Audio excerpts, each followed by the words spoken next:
See, as you can see, the more you fuck around, the more you're going to find out. And also, if you stay down here and you never fuck around, you'll never find out. Right. So the duo of Kyrie Irving and Luka Doncic in the first half were on fire, especially my man Kyrie going 4 or 5 from 3. Luka was just killing the Celtics, being very aggressive. And in a way, with that assertiveness, the Mavs are trying to force the Celtics to actually double team Luka or Kyrie, thus breaking down that defense so it can get guys open in the corner or for possible alley-hoop dunks from Gafford and Lively. But just one key takeaway is that even though Kyrie Irving and Luka was on fire, the Mavs are only up by 1 at the end of the first quarter and also at halftime. So this kind of played out very similar to game 2 when Kyrie and Luka were on fire, but yet the Mavs were only up by 3 to 4 points at the end of that first quarter. The one key stat line that stood out was the number of 3-pointers the Mavs attempted, which was 15 to Boston's 27. And throughout this series, the Celtics defense, even at times when they're struggling, they're still not giving up as many 3-point attempts to the Mavs as they're getting themselves. And it helps nullify the times that Kyrie and Luka get hot from the field. So one thing that's been hurting the Mavs all series long is the non-Luka minutes, in which the Celtics are able to extend certain leads. And in this scenario in game 3, they were able to quickly bite into the Mavs' 9-point lead, thus cutting his break time short. But in the second quarter, the Mavs were able to do a much better job, but still the offense was quite ISO heavy when Luka wasn't on the floor. As we see here in back-to-back possessions, Kyrie one-on-one with Tillman taking a tough shot and then knocking down the 3-point shot against Pritchard. Kyrie was on fire in that first half, going 4 or 5 from 3. And then Kyrie gets a switch on Pritchard. I'd love to see him make his move a lot faster, but he was able to get a nice pass and break down the defense for the dunk. But that circumstance has been plaguing Kyrie all series long, and he's just having a lot of issues dealing with not necessarily the person who's guarding him, it's just dealing with the initial counters that come with Tatum or Brown or even White just hedging in and getting into his attacking lanes. All that length and athleticism is causing him to maybe overthink his counters, or even at times cause him to settle a lot more often than he normally would. But again, what's killing the Mavs in these non-Luka minutes is them going a little bit too ISO heavy. As we can also see here, even their role players in the non-Luka minutes go ISO heavy, with PJ going one-on-one. As we can see right here, fast forward into the third quarter in these non-Luka minutes, we see Kyrie dealing with Jaylen Brown, so strong and athletic, and also Tillman fully stunting in. Look at White completely sagged off of Green because it's a it's just not working all series long.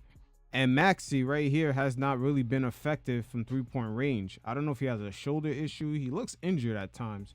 But even this play right here, Kyrie doesn't have much options, even when he breaks down this defense.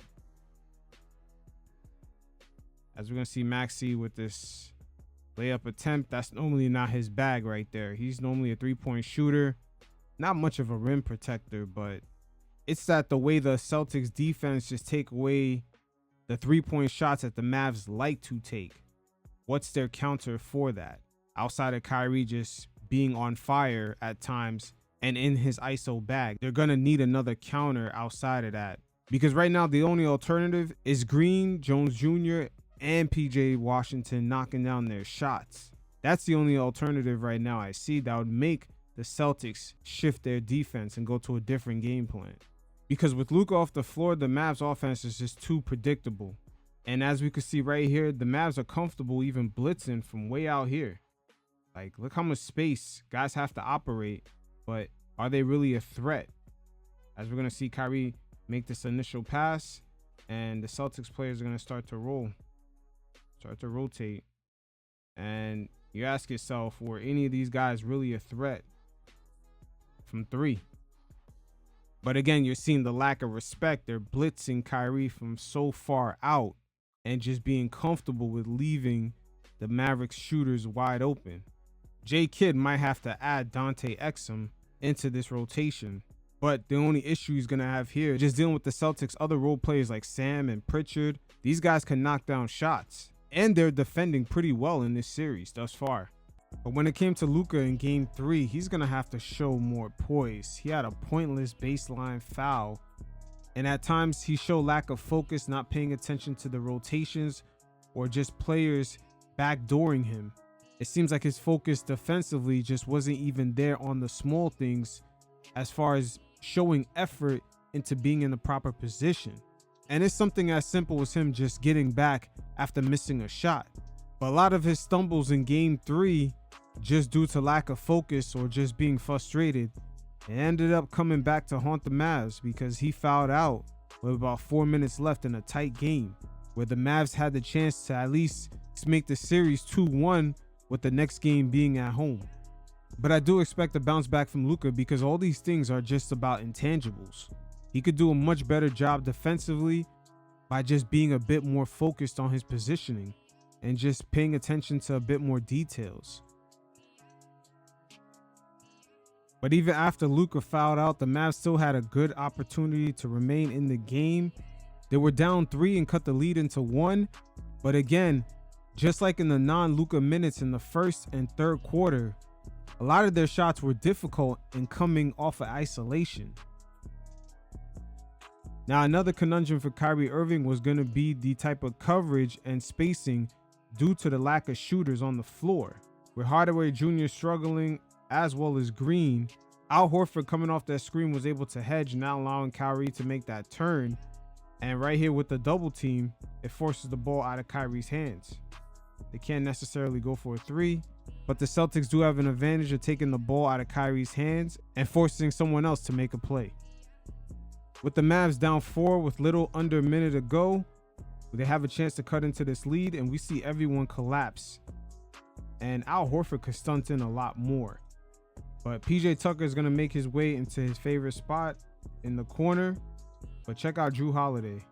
Check out his recovery. The Celtics, man, this defense is all time, man. Puts a little pressure on him and he misses. But the Mavs definitely had their chance to get back in this game. That's PJ's shot right there. He's been knocking that down throughout the whole playoffs. The Mavs get another opportunity off the turnover. And as I stated earlier in the segment before, the Celtics are not afraid of just leaving their center one-on-one with Kyrie or Luka. That way they don't have to double team and allow their defense to be broken down for the corner shooters to be wide open. Al Horford contests this shot by Kyrie perfectly, and that's all she wrote. The Mavs, even with Luka getting fouled out, still had an opportunity to be in this game. This is 2 possessions in a row where they were down by 4 and then they missed their shots. The non-Luka minutes continues to hurt this team when he's off the floor. And this is something they're going to have to get corrected because he's going to have to get some rest time. And that's usually when the Celtics begin to pile points up. And it's not necessarily because their offense is clicking, it's due to the stagnation of the Mavericks offense. Just being so ISO driven and relying on Kyrie to break down the perimeter defenders. Thus, he kicks the ball out to open shooters at the corners. The Celtics all series long have done a great job of eliminating this scenario for the Mavericks. And this game ended with the Celtics having 46 3-point attempts versus the Mavericks 25. And a lot of things have awakened up for the Celtics, particularly in game 3. Their team defense was in sync. Jason Tatum had his shots falling in the first quarter. Then the overall Boston team offense had awakened in that third quarter, followed by Jaylen Brown dropping 24 points in the second half. And you can even look at the role men. With no KP in the lineup, Tillman was able to step in and handle players like Kyrie and Luka in isolation, thus not drawing up open 3-point shooters for the Mavs. So it is what it is. In the first 3 games, the Celtics have shown that they are the more complete team. No matter the performance of Tatum or Brown, they have other role players that stepped up.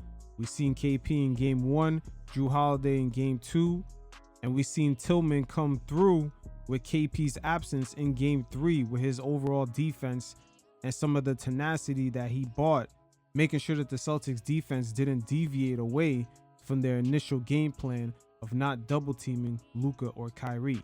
Unless the Mavs shooters are going to make some adjustments and knock down some of these shots, the path forward for Dallas is going to be quite difficult. And until next time, you fellas stay safe. Peace.